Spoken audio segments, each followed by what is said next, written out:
ప్రైవేటీకరణ కాకుండా కాపాడుతూ ఉంటున్నారు, కానీ సొంత గనులు కేటాయించుకుంటే అది ఎలా సాధ్యం అవుతుంది? ఇప్పుడు మీరు ప్రశ్న ఇప్పుడు ఏం చేస్తున్నారంటే, నేను లాస్ట్ టైం కూడా ఇక్కడికే వచ్చాను. నేను ఎంటైర్ యూనియన్స్తో మాట్లాడాను. నేను ఆ రోజు అందరినీ చేతులు ఎత్తమని అడిగాను. ఒక్కళ్ళు చేతులు ఎత్తలు. ఆ రోజు ఢిల్లీ తీసుకెళ్తాం రండి క్యాప్టివ్ మైన్స్ గురించి అంటే అందరూ కన్వీనియంట్గా ఆ రోజు ఒక్కళ్ళు చేతులు ఎత్తలు.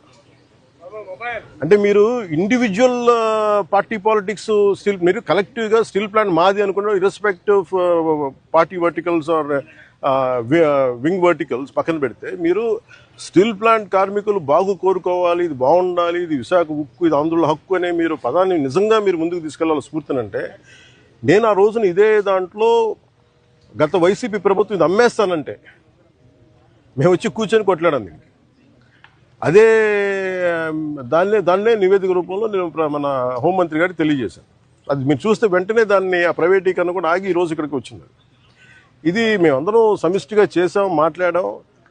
కాకపోతే ఏమవుతుందంటే దీన్ని క్యాప్టివ్ మైన్స్ అంటే మరి ఇంతకాలం ప్రాబ్లం ఏమవుతుందంటే సార్, మీరు మాట్లాడుతున్నప్పుడు నన్ను అడగగలరు. అంటే మీరు సమస్యలు మోసేవాడి మీద మీరు ఒక పంచింగ్ బ్యాగ్ లాగా అంటే మీరు అంటున్నారు కానీ జనరల్ నేను జస్ట్ ఒక పర్సెప్షన్ చెప్తా ఉన్నా. ఎవరైతే బాధ్యతలు తీసుకుంటారో వాళ్ళ మీద ఎక్కువ ప్రశ్నలు వస్తాయి తప్ప అడగాల్సింది ఎవరు? ఒక 5 సంవత్సరాల నుంచి వాళ్ళు ఉన్నారు. దానికి ముందు కాంగ్రెస్ ప్రభుత్వం ఉంది, ఆల్మోస్ట్ క్లోజ్ టు 10 years. ఇది అప్పటి నుంచి చేయాల్సింది. ఇవన్నీ వారసత్వపు ఇష్యూస్గా వచ్చినాయి, లెగసీ ఇష్యూస్గా వచ్చేసినాయి. నాకేముంది, నేను ఏ సమస్యల నుంచి మేము పారిపోవడానికి లేము.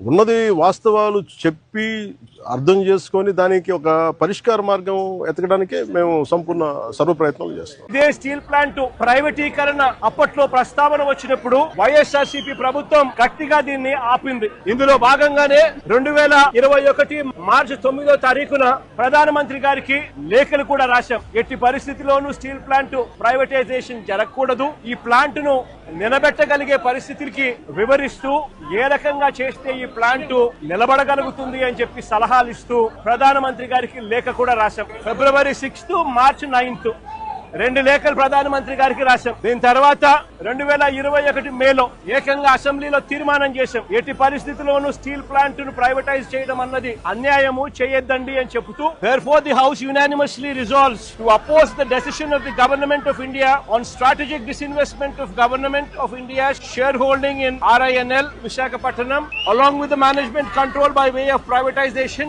Also resolved to request the government of India to consider the measures suggested by the Honorable Chief Minister of Andhra Pradesh in his letter dated 6th February 2021 and 9th March 2021 to make RINL profitable and remain the pride of Telugu people and the state of Andhra Pradesh. Privatization nu addukogaligam, aapagaligam, employees కు తోడుగా నిలబడగలిగాం.